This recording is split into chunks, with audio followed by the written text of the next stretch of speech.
Greetings, Star Wars fans. This is Jim. Thanks again for taking the time to stop by this channel. Well, the focus of today's video is the 1999 R2-D2 Carryall playset / collector case. For those of you that subscribe to my channel or have visited fairly frequently, you know that I'm a big fan of collector cases. Incidentally, if you have not subscribed to my channel, please feel free to do so. I think the numbers are in the 230s right now. Love to get it to 1,000, but that's going to take a few more videos, I think, to get there.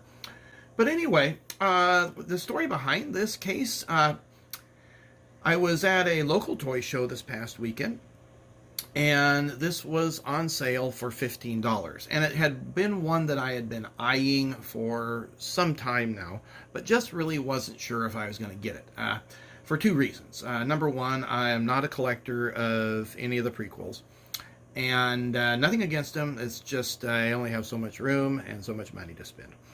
And number two, I had seen photos of this and it just didn't look like it was going to fit my needs.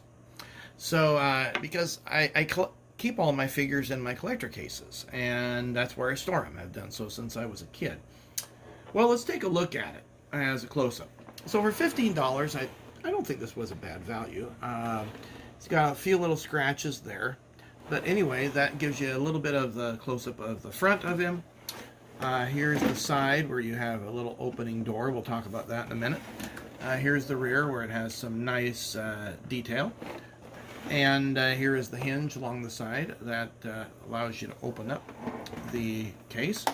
And on the very bottom, we can see here the copyright stamp. It says 1998, but from what I've read, it came out in 1999.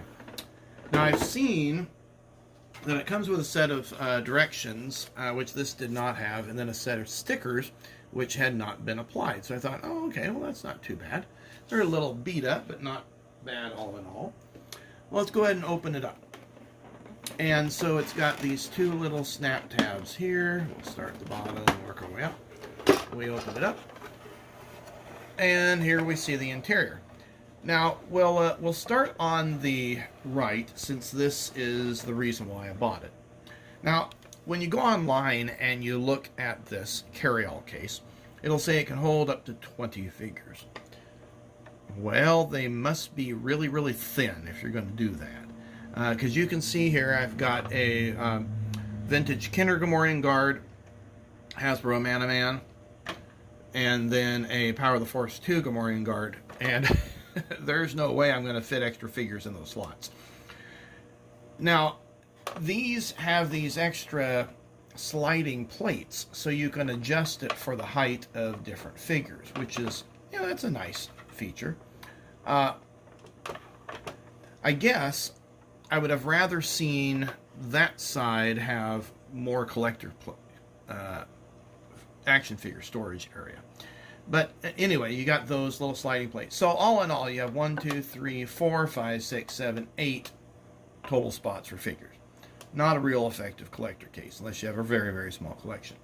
This spot, I don't know what you'd store there. This happens to be a fixed plate.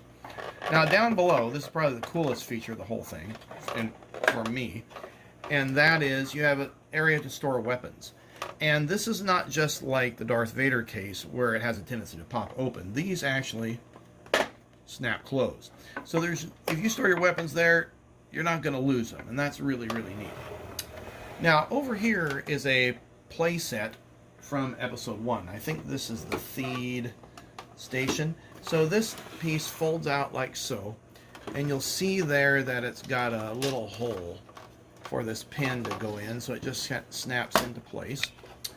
And there's the inside. You can see there where the Jedi is using their lightsaber to cut a hole in the wall. So here we have two sliding doors. Simple but effective. Okay.